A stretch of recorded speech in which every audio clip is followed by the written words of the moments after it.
What's up, ladies and gentlemen, and welcome to this POV review by Auto.nl. My name is Max, and today we're taking a look at the new ALPINE A290. This is the second car by ALPINE after the very good A110, and it is the first EV by ALPINE as well.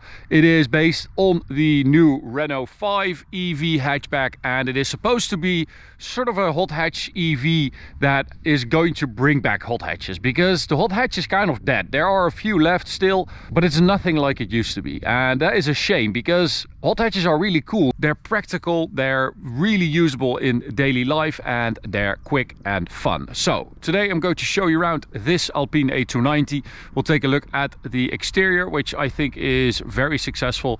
After that, we'll take it for a drive on this beautiful road. No autobahn today because the top speed is limited at 170, so we're not going to bother with that. Now let's have a look at the exterior. As I said, it's based on the Renault 5, which means it is this super cool retro boxy little thing. Now I have to say, the dimensions, it's actually a little bit bigger than I was expecting looking at pictures, and it's also a little bit bigger than the interior space would suggest. So I think the car inside feels smaller than it actually is. I don't know why exactly that is. It also has quite wide doors on the inside and a very high dashboard, as you can see.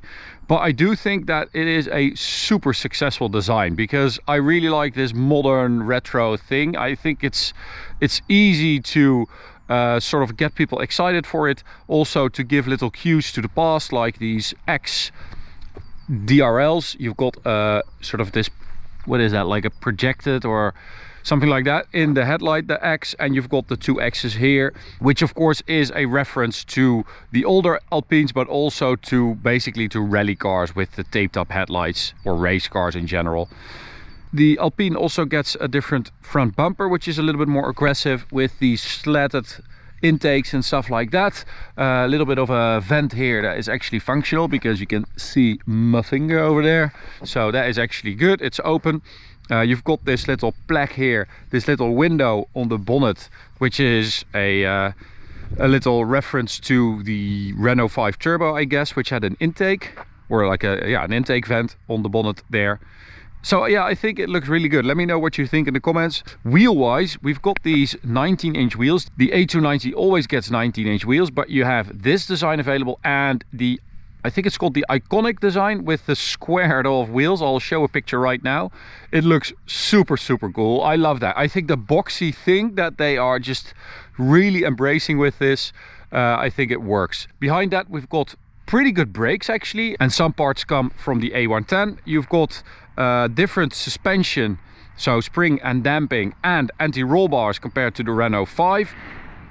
You also have hydraulic bump stops, which is quite a cool feature for such a small hatchback. And it basically means that the last part of your travel is hydraulically assisted, so you don't slap on a piece of rubber. Basically, when it bottoms out, it's gradually slowed down, and that means that you have a very solid feeling suspension setup, and it also feels very grown up, I have to say. I think they did a really good job. It feels refined, and that is quite good.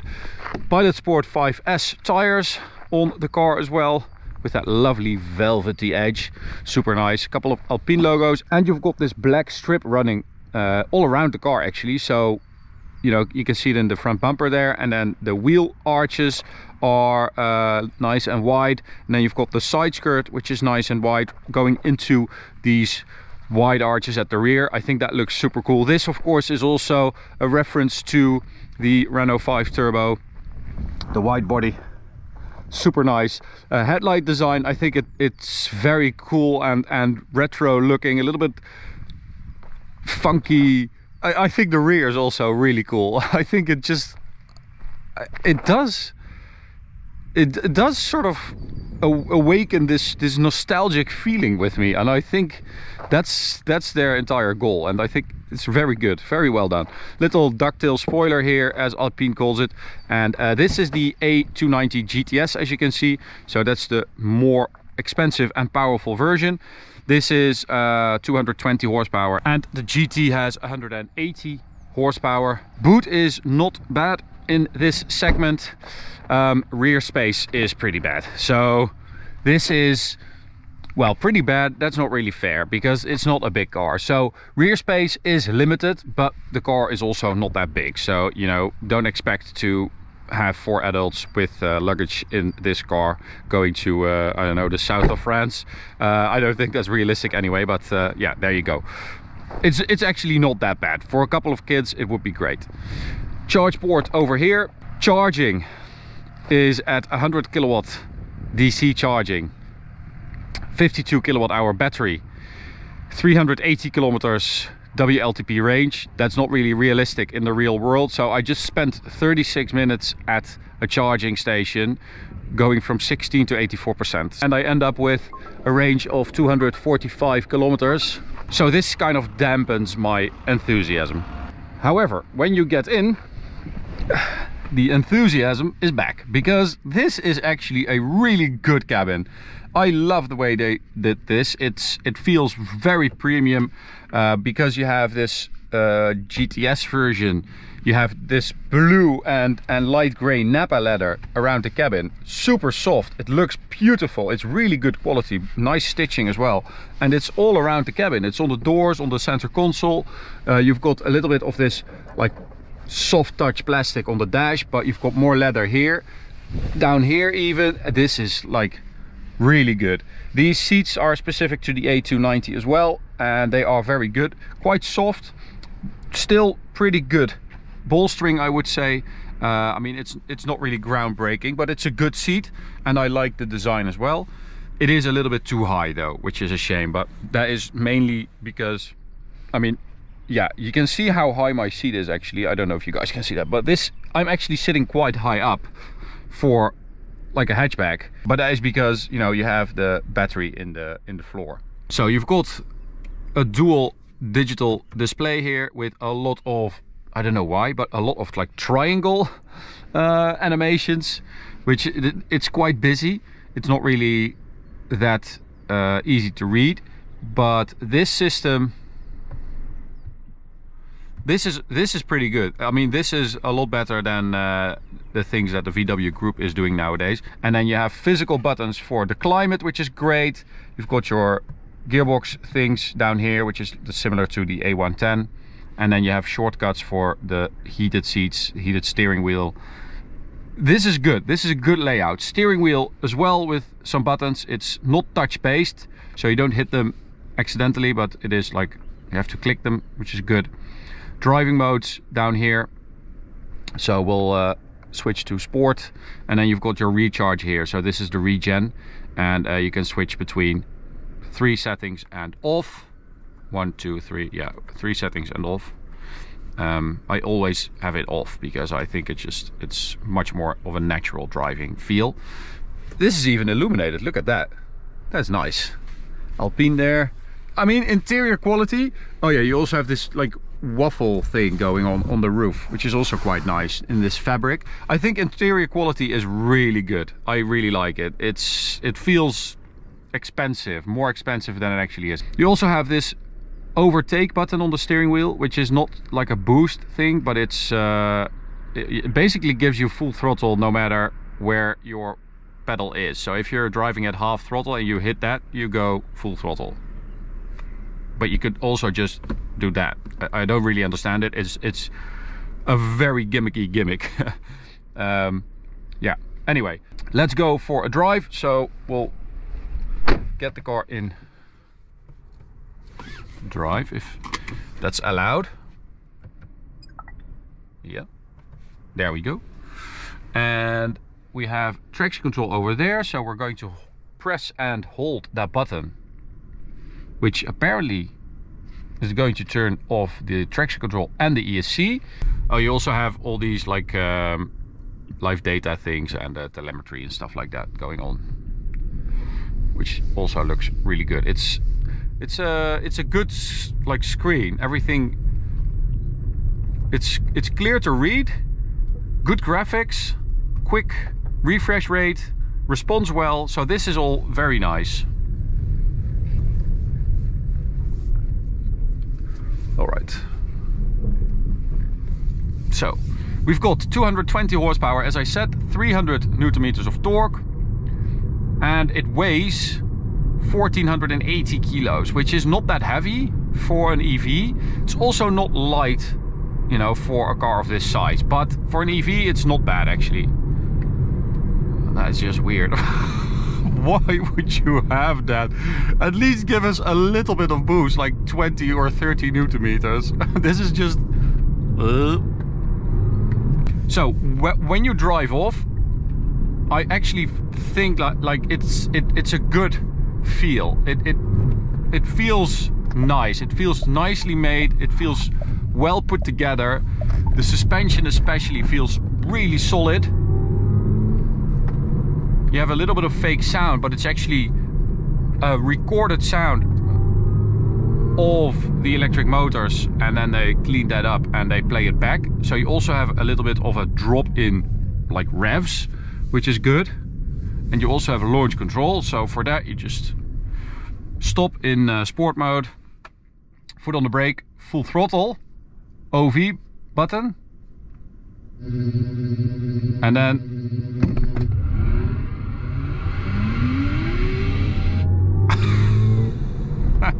so stupid. Yeah, it's a little bit over the top that. Anyway, driving wise, it's front wheel drive, and this 220 horsepower, on one hand you would think and say like it's not enough to really be a hot hatch, which it's not. It doesn't feel that quick. On the other hand, you can actually drive it at full throttle on these roads without it being, you know, completely ludicrous. So I quite like that aspect, that you can actually push it a little bit and drive it full throttle a little bit more than you would if it had like 300 or 400 or 500 horsepower. But this is,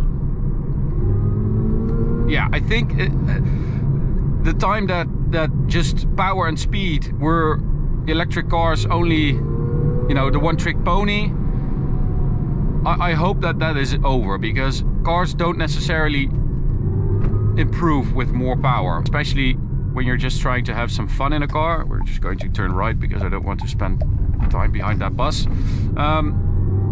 Yeah, I think this is plenty of power. I would call it plenty. It's not much.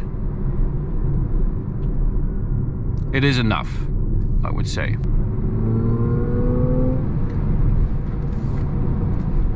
I also have to say, I don't really mind this fake sound, because it kind of feels...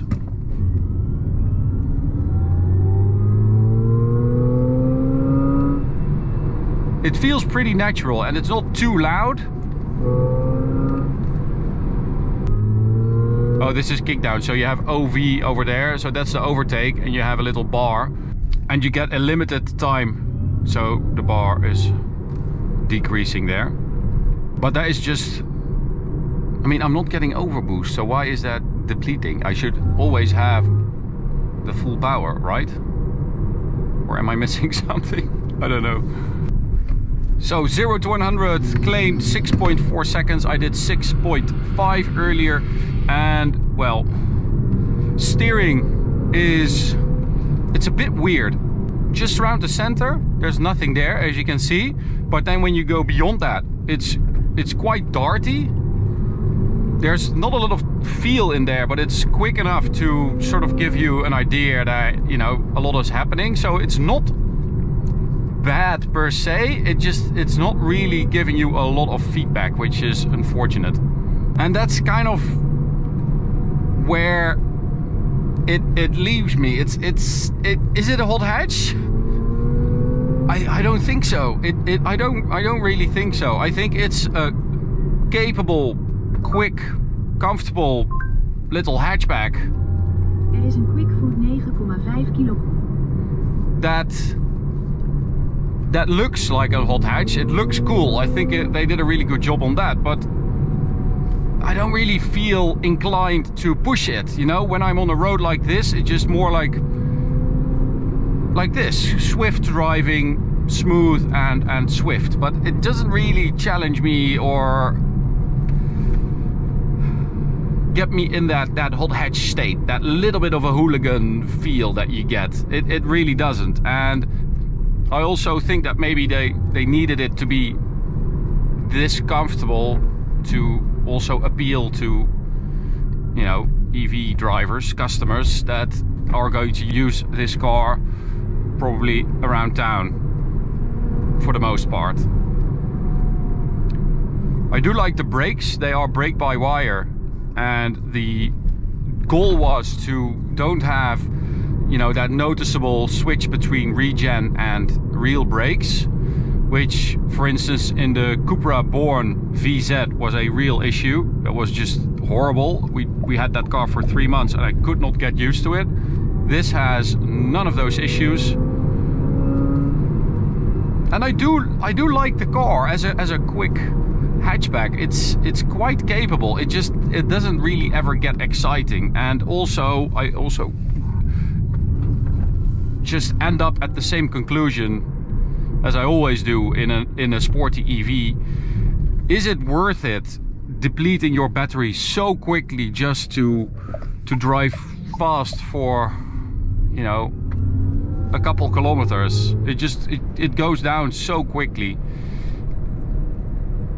and you don't charge up that quickly. It's yeah, you're just hampered by the EV part of it. If they would have just put like a 1.6 liter turbocharged 4-cylinder in this car, you know, imagine that, or even a 3-cylinder with like 180 horsepower or something like that, it would probably weigh what, 1100 kilos, something like that, 1200. But I guess that's, you know, the petrol head part in me will never die. I will always think that a car will be better and more fun and more interesting with a combustion engine. But it's a good effort by Alpine. I like the interior, especially these materials. I like the looks. I think it could have handled a bit more sharp. I think the handling is a bit weird. It's a bit soft around the edges as well. I feel like it could have been a little bit hotter, a bit faster, a bit more tight. Then I think it would have been a little bit better. But it weighs 1480 kilos, which is 200 kilos less than the main competitor, which is the Mini John Cooper Works electric. So that is very impressive. I like that approach, and I think more is coming from Alpine. So I'm curious to see what they will do next. I think this is a valiant effort to bring back the hot hatch. So thanks for watching. Hope you enjoyed it. You can subscribe by clicking the big button in the middle. You can also check out this video, this playlist, and I will see you at the next one. Bye.